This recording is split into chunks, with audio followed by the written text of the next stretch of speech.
Hello friends, my name is Rajeshwari Yadav. आज हम बात करने वाले हैं कि हम अपने बच्चे की बुखार में कैसे देखभाल करें, क्या चीज़ें हमें करनी चाहिए और क्या चीज़ें हमें नहीं करनी चाहिए, और ऐसे कौन से साइंस हैं जिनको देखते ही हमें डॉक्टर के पास भागना चाहिए। तो चलिए स्टार्ट करते हैं। तो सबसे पहले हम बात करेंगे कि मान लीजिए कि आपकी बेबी को बुखार हो गया है, अब आपको क्या करना चाहिए। तो सबसे पहले आपको क्या करना है कि आपको अपने बच्चे का टेम्परेचर लेना है कि आपके बच्चे का कितना टेम्परेचर है।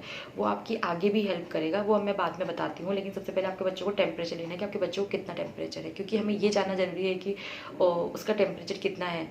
क्योंकि बच्चों में टेम्परेचर, जो बुखार का टेम्परेचर वो अलग माना जाएगा, और बड़े हम अडल्ट हैं उनमें अलग माना जाएगा। बेसिकली 98.5 जो टेम्परेचर होता है उसके ऊपर अगर आपका टेम्परेचर है तो उसे बुखार माना जाएगा। लेकिन बच्चों की केस में अगर बच्चों में 100 या 99 से ऊपर या 99.5 से अगर ऊपर है तो ही उसे बुखार माना जाएगा। अदरवाइज बच्चों की जो एक्टिविटी के कारण उनका क्या टेम्परेचर बढ़ जाता है। तो आप हमेशा बच्चों का पहले टेम्परेचर चेक करें कि उनका कितना टेम्परेचर है। अगर उनका 100 के आसपास है मतलब उनको बुखार है। तो सबसे पहला काम तो आपको ये करना है।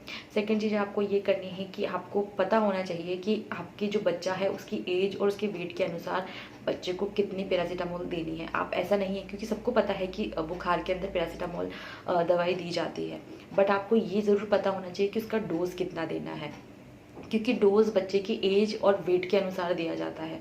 अगर आप यूं ही उठा के कि इसके बच्चे को 4 साल का था उसे इतना डोज दिया गया था तो मेरे बच्चे को भी नहीं, ये बिल्कुल भी सही नहीं है। जो डोज होते हैं वो डॉक्टर उसकी एज और उसके वेट के अनुसार हमें रेकमेंड करते हैं, तो वो हमें अपने मन के अनुसार कभी भी डिसाइड नहीं करना चाहिए कि हाँ इस हमारे बच्चे को इतना डोज है। क्योंकि अगर आप उसको कम दोगे तो बच्चे का बुखार ही ठीक नहीं होगा, बल्कि वो और लंबे टाइम तक चलेगा।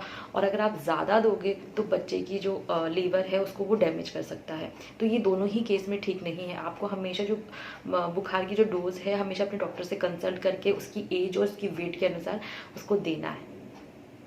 थर्ड चीज़ आती है कि आपको ये डोज कब रिपीट कर सकते हो, आप कितने घंटे बाद आप दूसरी दवाई दे सकते हो। क्योंकि कई बार ऐसा होता है कि आपने बच्चे को दवाई दी है, वो उतरी है और वापस चढ़ गई है बुखार, और तो फिर आप सोचते हो कि अब मैं दूसरी जो डोज है वो कब दे सकती हूँ। तो आप यूजुअली 6 से 8 घंटे के बाद आप बच्चे को दूसरी डोज रिपीट कर सकते हो, वो सेफ़ रहेगा। मतलब उससे ज़्यादा कम नहीं करना है, ज़्यादा भी नहीं करना है। तो आप 6 से 8 घंटे के बीच आप बच्चे को दूसरी डोज रिपीट कर सकते हो। नेक्स्ट हम बात करेंगे कि आप दवाई देने के बाद क्या एक्सपेक्ट करेंगे। ऐसा नहीं है कि आपने बच्चों को दवाई दी है और बच्चे ने आज दवाई दी और आज ही बच्चा ठीक हो गया, ऐसा बिल्कुल नहीं होता है। जब भी हमारे शरीर में कोई इन्फेक्शन होता है या हमें खांसी बुखार कुछ भी या जुकाम कुछ भी होता है तो उसको टाइम ठीक होने में टाइम लगता है। यूजुअली 5 से 7 दिन तो नॉर्मल है जो हमें लगते हैं ठीक होने में। तो आप ये ना सोचें कि आपने बेबी को दवाई दे दी है और वो ठीक हो जाएगा, उसे ठीक होने में टाइम लगेगा। तो ये बिल्कुल एक्सपेक्ट ना करें कि आपने आज दवाई दी है और आज ही बच्चा ठीक हो जाएगा। क्योंकि माँ जो न्यू मॉम्स होती हैं वो बहुत ज़्यादा डरने लग जाते हैं कि यार अभी मैंने बच्चे को दवाई दे दी अभी तक ठीक नहीं हुआ है, और क्योंकि बच्चा बोल नहीं पाता इसलिए हमें ज़्यादा टेंशन होती है। तो हमेशा ये एक्सपेक्ट ना करें, क्योंकि थोड़ा टाइम लगता है हर चीज़ में ठीक होने में। तो आप बिल्कुल ये इस बात की टेंशन ना लें।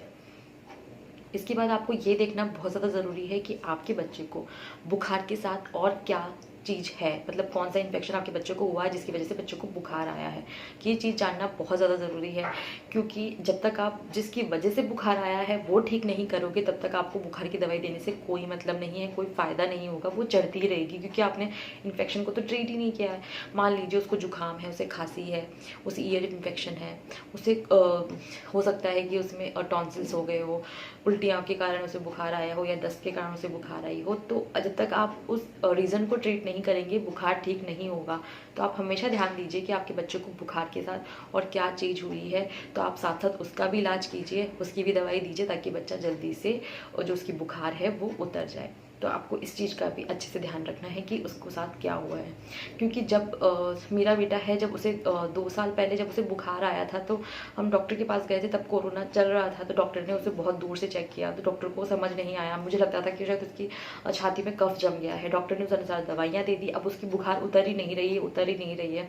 हमने 2 बार डॉक्टर के पास चले गए, लेकिन कुछ समझ नहीं आ रहा था कि क्या रीज़न है। देन एक दिन जब हमने आहन को गौर से देखा तो हमें समझ आया कि उसके टॉन्सिल्स हो रही है यहाँ पे। देन जब हमने टॉन्सिल का ट्रीटमेंट करना स्टार्ट किया, देन उसकी बुखार उतर गई। तो जब तक आप उसके रीज़न का ट्रीटमेंट नहीं करोगे जिसकी वजह से बुखार आ रहा है, तब तक बुखार नहीं जाएगी। और उसकी नहीं जा रही थी क्योंकि उसको तो प्रॉब्लम कुछ और थी, उसको टॉन्सिल्स हो रखे थे और हम उसको जुकाम की दवाई दे रहे थे कि शायद उसको जुकाम हुआ है, क्योंकि ऐसा लग रहा था जैसे यहाँ पे उसके कफ जम गया है, जबकि वो ऐसा नहीं था, बल्कि उसके टॉन्सिल्स हो गए थे। तो ये हमें गलतफहमी नहीं होनी चाहिए कि हमें बच्चे को क्या हो रहा है। और जो कोरोना के टाइम पे, उस टाइम पे डॉक्टर्स भी बहुत दूर से चेक करते हैं। तो एज ए मॉम हमें अपने बच्चों की पूरी बॉडी पे ध्यान से नज़र डालनी है कि उसे कहीं और किसी चीज़ का इन्फेक्शन तो नहीं है, क्योंकि जब तक हम ये चीज़ गौर से नहीं देखेंगे तब तक हमें पता नहीं चल पाएगा।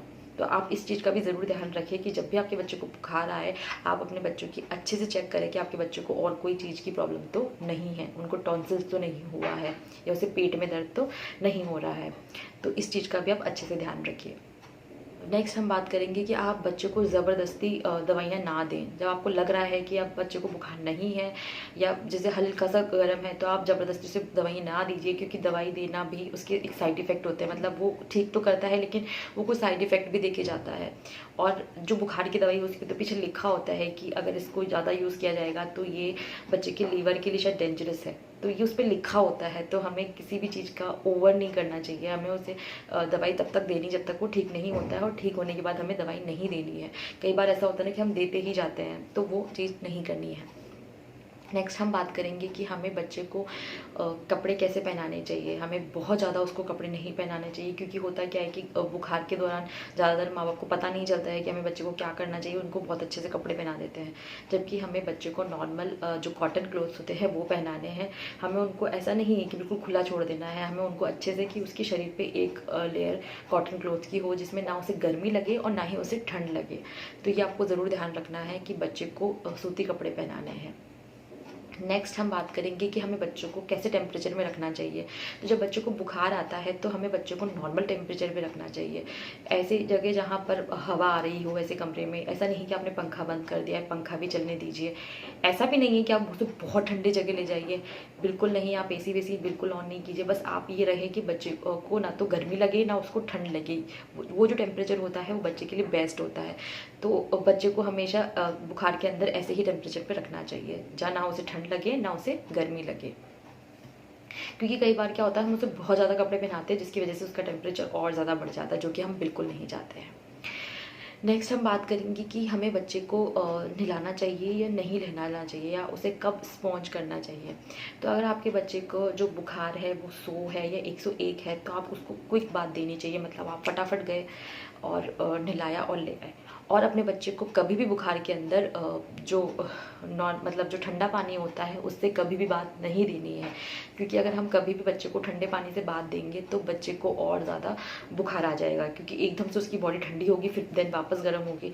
तो आपको हमेशा बच्चे को गुनगुने पानी से बात देनी है, या जो टैप का नॉर्मल वाटर होता है उससे बात देनी है। आप कोशिश कीजिए कि उसे गुनगुने पानी से बात दें, ताकि उसे सूद हो। मतलब बच्चे को ठंडे पानी से बिल्कुल बात नहीं देनी है। और अगर उसको 100 या 101 है तो आप उसे क्विक बात दे सकते हैं, मतलब 5 मिनट में उसको नहलाया और ले आए। तो ये आप कर सकते हैं। और अगर आपको स्पॉन्ज करना है तो स्पॉन्ज का भी यही रूल है कि अगर आपके बच्चे को 102 से ऊपर बुखार है तो आप बच्चे को स्पॉन्ज कर सकते हैं, लेकिन जो स्पॉन्ज करोगे वो कभी भी बर्फ़ के पानी से नहीं करना है, ना ही चिल्ड वाटर से करना है। वो आपको गुनगुने हल्का जो गुनगुना पानी होता है उससे ही आपके बच्चे को स्पॉन्ज करना है, वो उसकी हेल्प करेगा। अदरवाइज़ अगर आप ठंडे पानी से करोगे तो आप अपने बच्चे को और नुकसान पहुँचा दोगे, जो कि आपको बिल्कुल नहीं करना है। जब भी बच्चे को बुखार आया तो आप कोशिश कीजिए कि उसको या तो आप मसाज दीजिए या फिर उसके हल्के हल्के हाथों से हाथ पैर दबाइए, ताकि उसको धीरे धीरे से, ताकि उसे अच्छा लगे। आप ये थोड़ी देरी कीजिए, आपको उसको बहुत अच्छा फील होगा, क्योंकि बुखार में हमारे हाथ पैर बहुत ज़्यादा टूटते हैं। और जब कोई इसे हल्के हल्के हाथ से सहलाता है या उसकी मसाज करता है तो हमें बहुत अच्छा फील होता है। और बच्चों के साथ भी सेम यही होता है कि उन्हें बहुत अच्छा फील होता है। तो हमें हमेशा जब भी बच्चों को बुखार आए तब मसाज या उनके हल्के हल्के हाथ पैर हम दबा सकते हैं, तो वो बच्चे की और ज़्यादा हेल्प करेगा।